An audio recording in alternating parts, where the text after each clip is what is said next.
Welcome to Masters in E-commerce and Entrepreneur. I'm your host, Andrew Strauss, and I'm here today with Ryan Carter.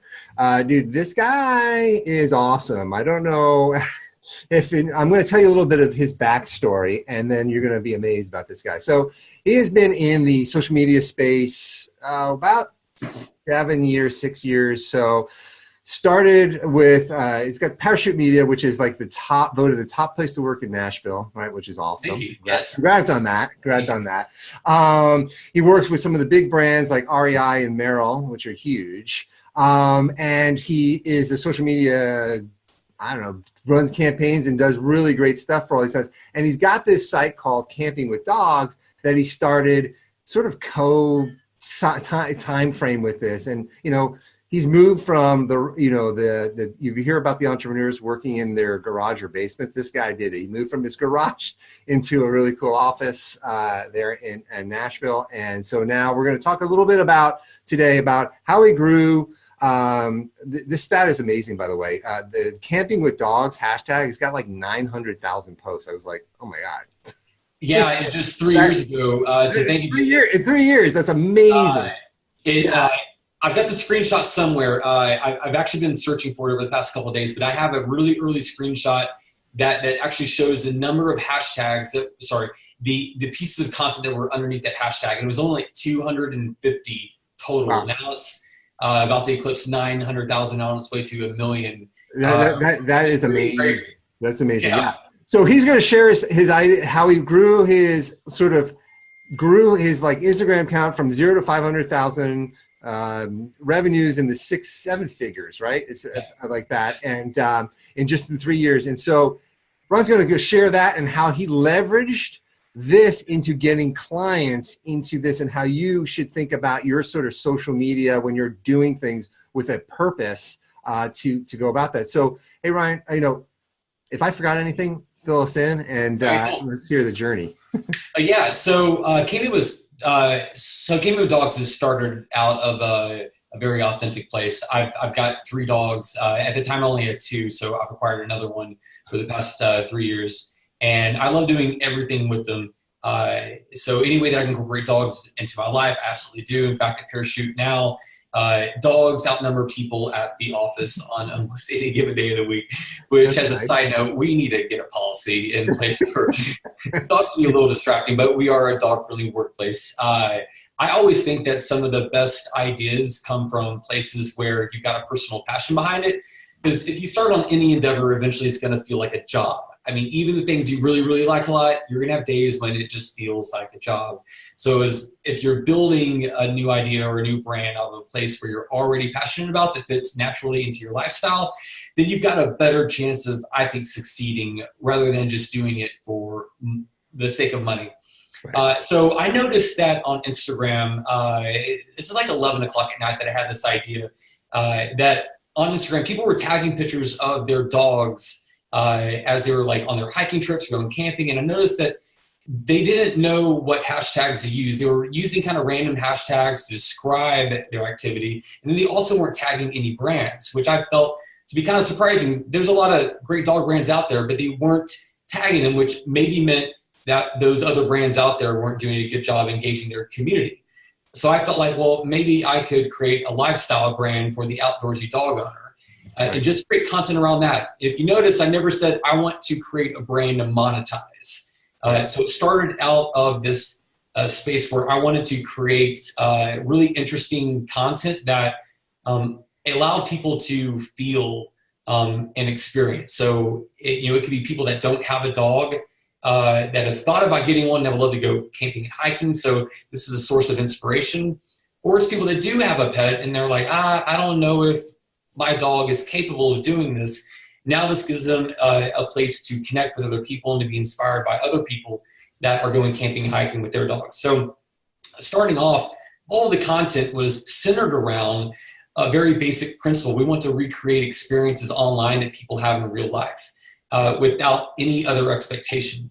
It wasn't until 3 or 4 months into it that we had built up probably 10 or 15,000 followers that people started asking for our brand mark on things like shirts and stickers and beer koozies.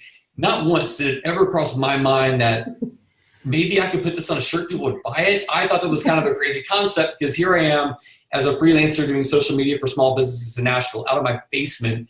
And I've got this really cool, Instagram account that I'm growing. Never once thought about monetizing it. And so then with a very small amount of money, I bought a set of like maybe 48 t-shirts. So like 12 in each size, small through XL. And I bought some beer koozies and some stickers. Right. I put it all online.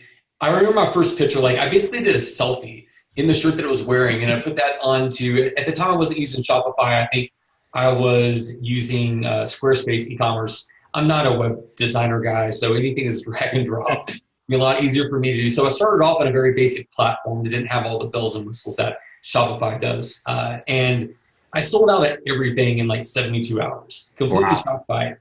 My very first sale was only for one beer koozie, which I was selling for $5. So with tax and shipping it by being like $7, I was ecstatic. I remember the first sale that came through, and I got the little ding on my phone that sounds like a $ cha-ching. I was like, oh my goodness, someone actually bought my product. And so from there, things kind of sort of just snowballed. I reinvested everything that I earned into buying more and more product. I did a better job of creating content for myself and the products that we had. I don't know if we've got time to talk about it, but I can make it really quick. There was one pivotal moment in growing Camping with Dogs that shaped what it is today. And it all comes from, I created a fake national holiday. I felt like if there was like a national margarita day and a national taco day, which there should absolutely be, those should be widely celebrated across America multiple times a month. At least I do on a weekly basis. I created National Camping with Dogs Day. And I said it was like September 14th or something. It was a Saturday. And the plan was to leverage this day to get some bigger media publications to talk about me. So I wrote a blog post called 25 Ways Dogs Make the Best Camping Companions. I wrote it very similar to a BuzzFeed style. Basically just 25 pictures from some of our influencers and ambassadors with cute captions. That's it. I did a brief intro into National Camping with Dogs Day. And then I did something kind of cool. So I'm not a PR background. I don't have contacts at BuzzFeed or HuffPo, Condé Nast, but I do know how to use Facebook ads. So I took the blog post and I put it over onto my Facebook page. I let it organically get some reach and engagement. And then I used a $50 ad budget, and I allocated probably $10 to my fans. And then another $40 went to targeting people by job title and by workplace. Yeah. And so after I let my post on my Facebook page get some social proof, some vanity metrics with likes, comments, and shares, I then targeted people that were chief editors or a writer at Condé Nast, at HuffPo, at Yahoo Travel, and I let that run for about a week and a half. It wasn't a large group of people. It was maybe 300 or 400 people tops. Right. But it was the right people. It was people that were already assigned to create this content. And I basically gave them a huge home run. Like I built the same content they would probably repost. I got an email about a week after the campaign ended from the chief editor of Yahoo Travel asking to do a story about National Camping with Dogs Day in our Instagram account that we had grown. I was like, you gotta be shitting me. That actually worked.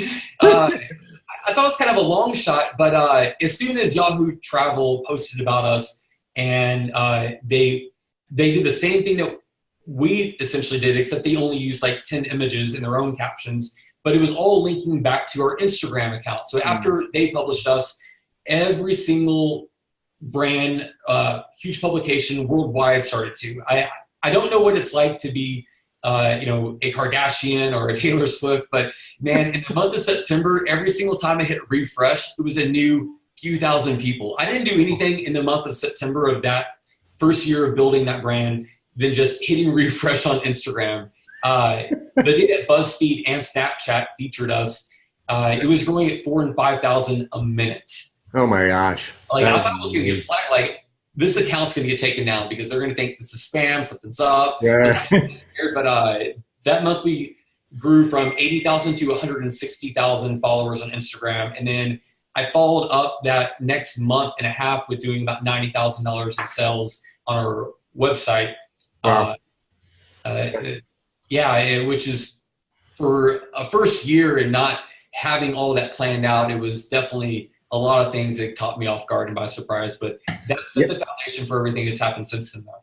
Yeah, no, that's an amazing story. I mean, yeah, I mean, I've heard that the Dennis Yu of like spending $5 or $10 and trying to hit those people in Facebook, that can work. There is proof in the pudding right there. I mean, that's it. I mean, so from that kind of led into other sorts of ventures, right? So did Merrill and then REI find out about you and sort of grow that way? Like, how did that? Yeah. So Merrill was one of our first contacts that came through our DMs, basically, on Camping with Dogs. And then I realized, oh, wow, like all these brands that I already purchased from, I'm already a fan of. I follow them on social media. They're starting to come to us now because at this point in time, we're gaining on 200,000 plus followers. We've got incredible engagement for our size that they're wanting to do campaigns with us. Well, at that point in time, also in September, the month that our account went viral online, I had also gotten out of the basement. I hired my very first employee at Parachute Media. I got my first office space. I let go of a lot of smaller paying clients and basically said, look, I'm going to really try to go for this now. It was at that point in time that I noticed that a global brand could come to me and I could put together a campaign for them through Camping with Dogs, but as my new company, Parachute Media. And I was able to go through that entire process and deliver great results from the campaign. I could give them incredible content, which, in terms of cold calling and sales, I mean, that's not really fun for a lot of people to do, but I was able to build some trust first with where my skill set was as a creative and building an ad agency. And so after that first campaign, Merrill actually became a full scale client for us a few months later. In fact, I think we've been with them now for a little over 2 years, and we've had an opportunity to help guide and lead them in a lot of really cool campaigns on digital and social.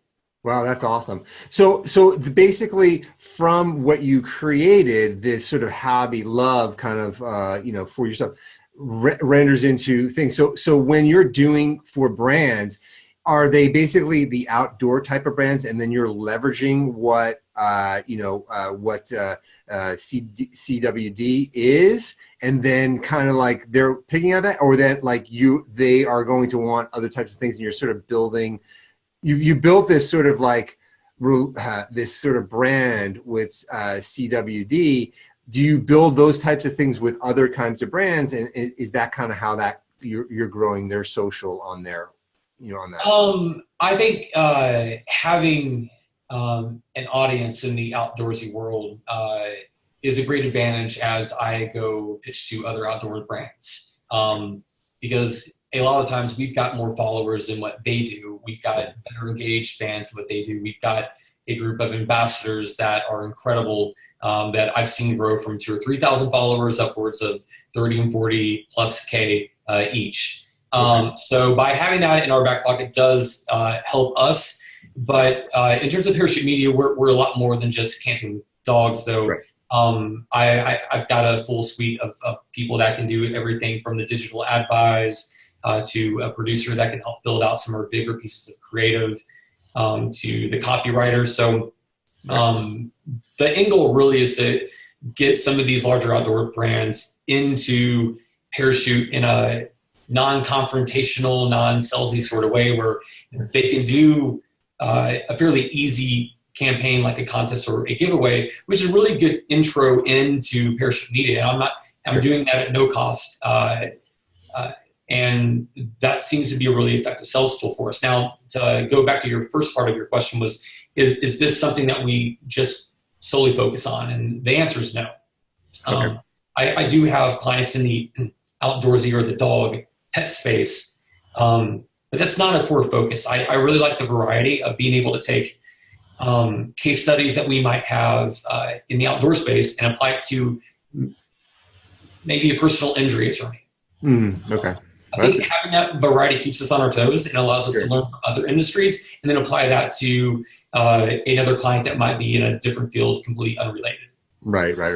And as you're growing these things, like, is the idea that, like, once you do get these clients on, I mean, is it the user generated content? Do you have to come up with this type of stuff? Like, how do you grow account? Because I think the big challenge with a lot of people is like content creation, right? It's like, what do I do for my Instagram or my Facebook account, or, you know, my stories on Instagram? Like, what do I do? Like, that's a big problem, I think, most of the time with most. Yeah, I would say user-generated content is the backbone of everything that Camping with Dogs is. I mean, even if you scroll through the feed, it's going to be tough to pick out at times what stuff is things that we created in-house that's geared towards a sale.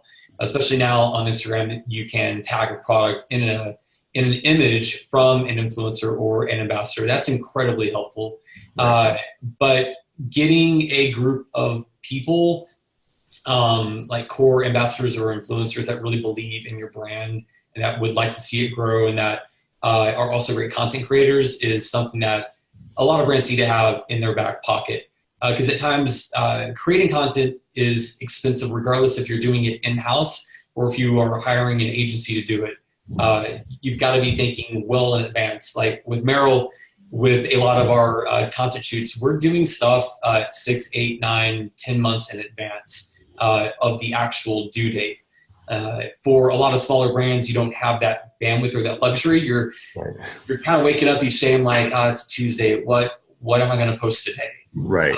So getting out ahead of that curve, at times having UGC allows you to do that, and then you can sprinkle in some of your own content that you've built that maybe has a stronger story to tell.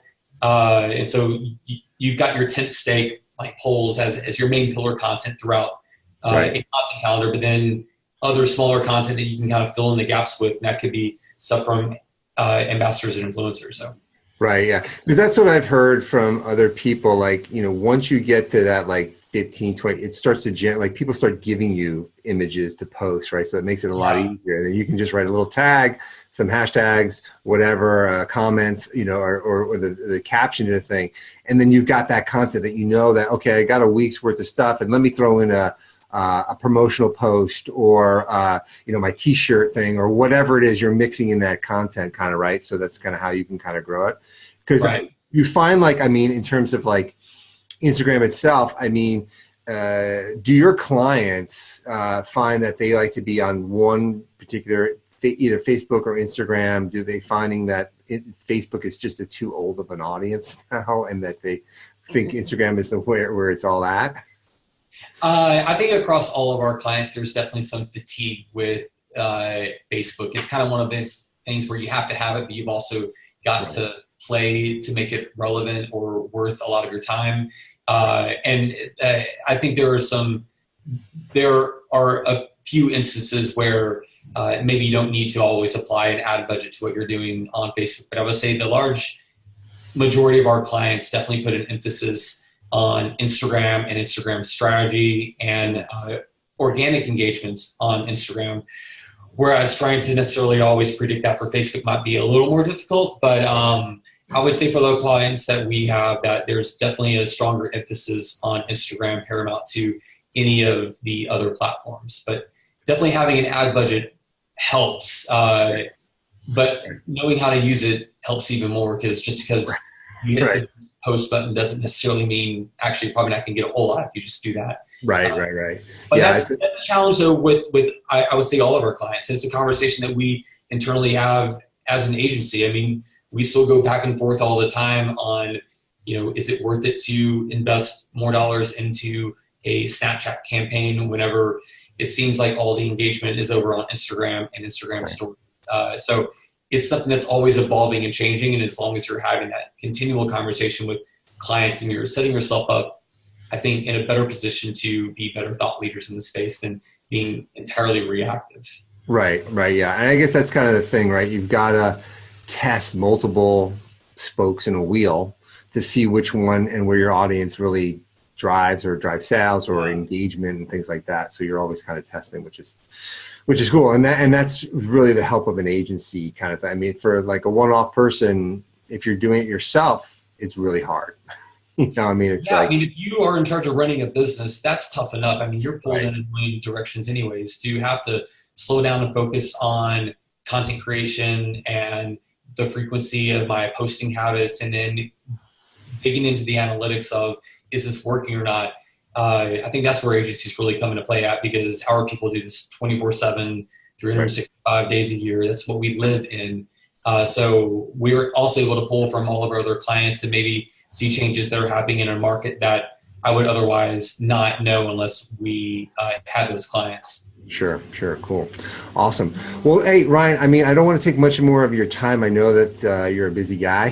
The insights are awesome. I mean, guys, listen, if you are looking at thinking about, you know, starting and growing your Instagram page or Facebook, whatever it is, get engagement. Think about not the end result of making money first, more on the side of, do you love this? Is there passion? Could you do this on a continual basis if there's no money coming in, right? I mean, that's kind of basically it till you get out of the basement, right? So deal with that on that. So I did want to ask you a quick thing. So of your tool, like, do you have like a favorite tool that you use of your choice? Or if that's not you so much, is there a book or like things or websites that you stay current with trends and things that are kind of going on?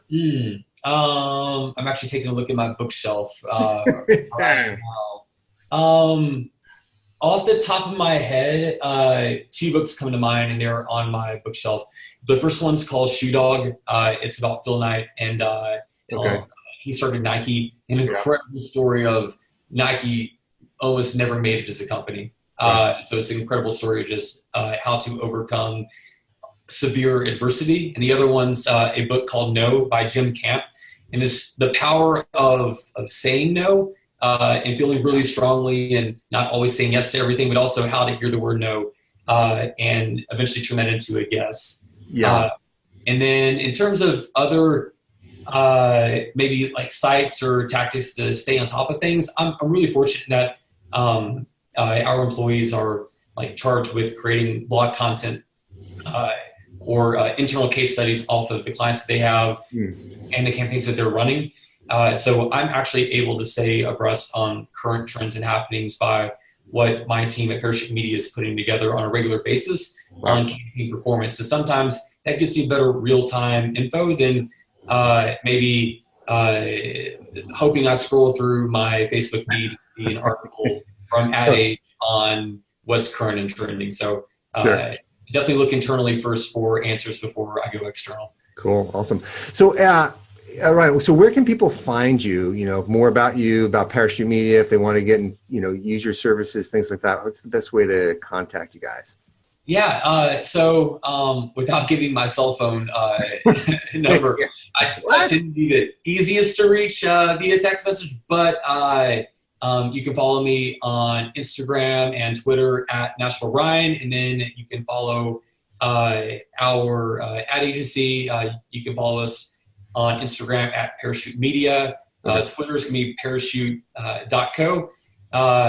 Or you can go take a look at our website where there's more information just about the services that our company offers. Also, a bit about me and how I started Parachute Media, and a little bit more of a backstory than we couldn't get into today. And that's going to be www.parachutemedia.co.